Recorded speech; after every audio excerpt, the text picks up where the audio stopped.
একেবারে কালিয়াগঞ্জের বিডিওর ভূমিকা নিয়ে প্রশ্ন থাকছে, কেন কিভাবে জয় বাংলার ফর্ম আসলো, তারা কি এবং বিজেপি নেতা কর্মী সমর্থকরা বলছেন মনে হচ্ছে কালিয়াগঞ্জের ব্লক প্রশাসনের আধিকারিকরা বিজেপি সরকারকে বদনাম করার চেষ্টা চালিয়ে যাচ্ছেন। আমার যেটা গাফিলতি মনে হচ্ছে, পরিষ্কার কালিয়াগঞ্জের মাথা বিডিও সাহেবের গাফিলতির জন্য এই কাজটা এখানে হচ্ছে।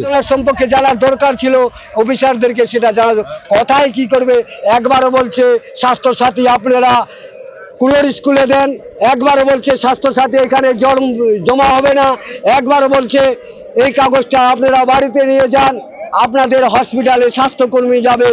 কখন স্বাস্থ্যকর্মী যাবে না মানুষকে বিপদে ফেলাবে, তাও তো আমি কিছু বুঝতে পারতেছি না। বয়স্ক ভাতা ফর্মে জয় বাংলার লেখা নিয়ে কেন্দ্র করে মূলত কালিয়াগঞ্জ বিডিওর ভূমিকা নিয়ে সবথেকে বড় প্রশ্ন করেছেন, এবং কেন জয় বাংলার ফর্ম এসেছে। তার পরিবর্তন হয়েছে কিন্তু নীতি পরিবর্তন হয়নি, তাই আমরা নীতিকে পরিবর্তন চাই, আমরা সুশাসন চাই, বাংলার পরিষ্কার, আমরা মানুষকে শান্তিতে বসবাস করতে।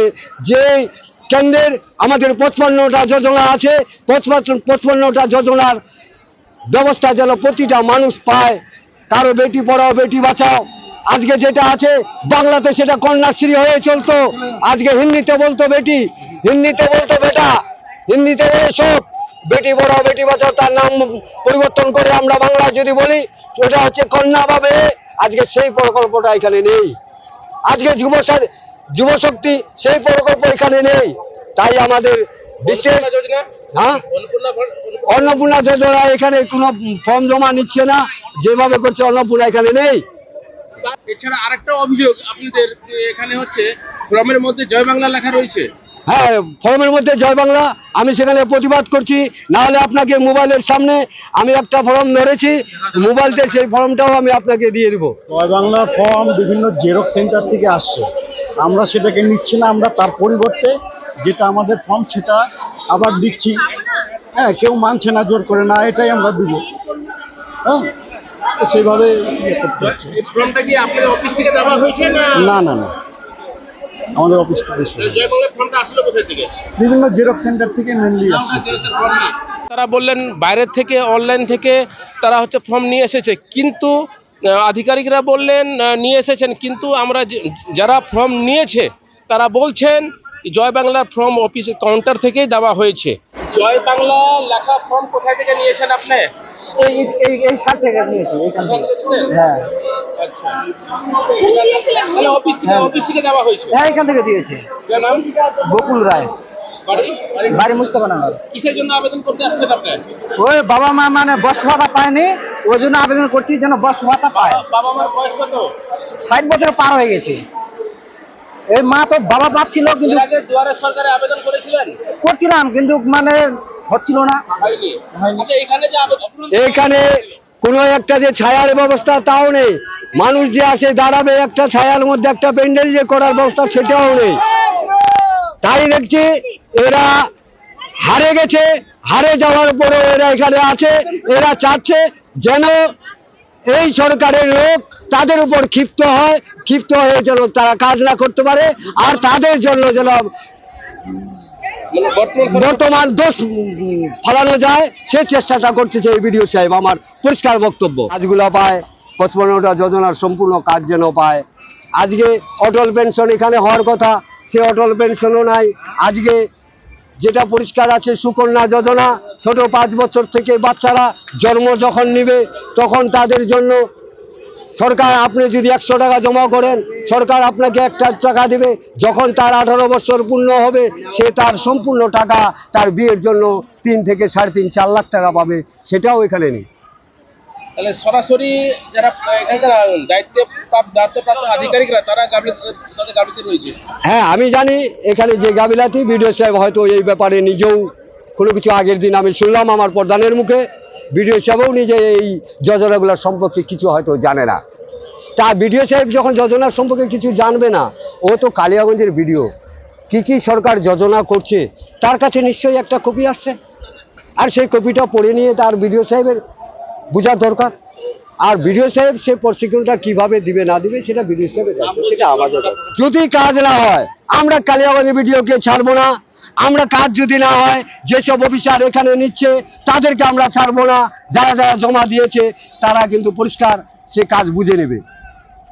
কিন্তু রিসিভ নাই, অনেকে বলছে তোমাদের কি প্রমাণ আছে, রিসিভ তো কোনো কিছু দিচ্ছে না। আমি সেটা চাইছিলাম আজকে। বলে আপনার নাম? আমার নাম নরেশ মালাকার। স্বাস্থ্যসাথী কার্ড নিয়ে আমার প্রথম অভিযোগ, যেসব মানুষরা আয়ুষ্মান যোজনার জন্য যাদের স্বাস্থ্যসাথী কার্ড আছে তাদের এই ফর্মগুলো এখানে জমা নেবে, আর এই অফিস থেকে এরা জমা না নিয়ে আজকে যেটা এরা বললো ডিওএমএস নাকি বলে না করছে ডিএম এর অর্ডারে, তো সেটা কোনোদিন আমরা মানে নিতে পারি না। জনগণকে এইভাবে হ্যারাসমেন্ট করা যাবে না, এখান থেকে ফর্ম নিতে হবে।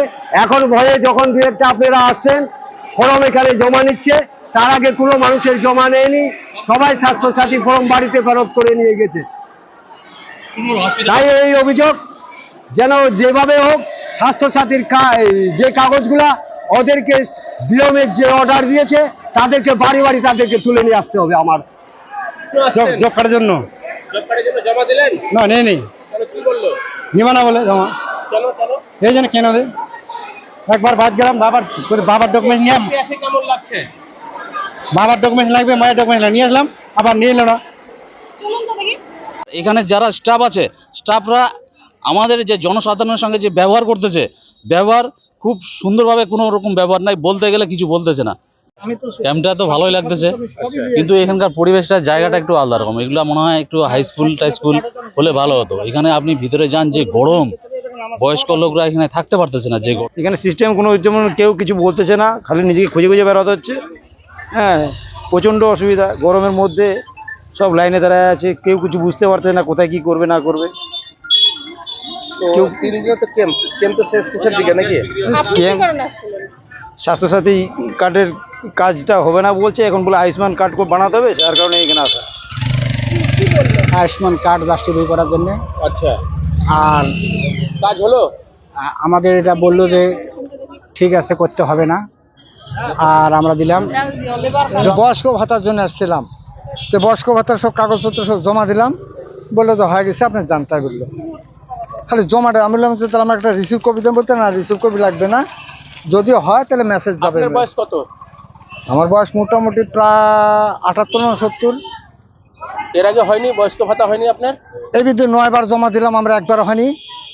ওই দুয়ারে সরকারের সব জমা দিচ্ছিলাম আমি। এটা তো দুয়ারে সরকারের মতন, এটাকে হবে কি মনে হচ্ছে? কি করে বলবো এখন আমি, কি করে বলবো হবে?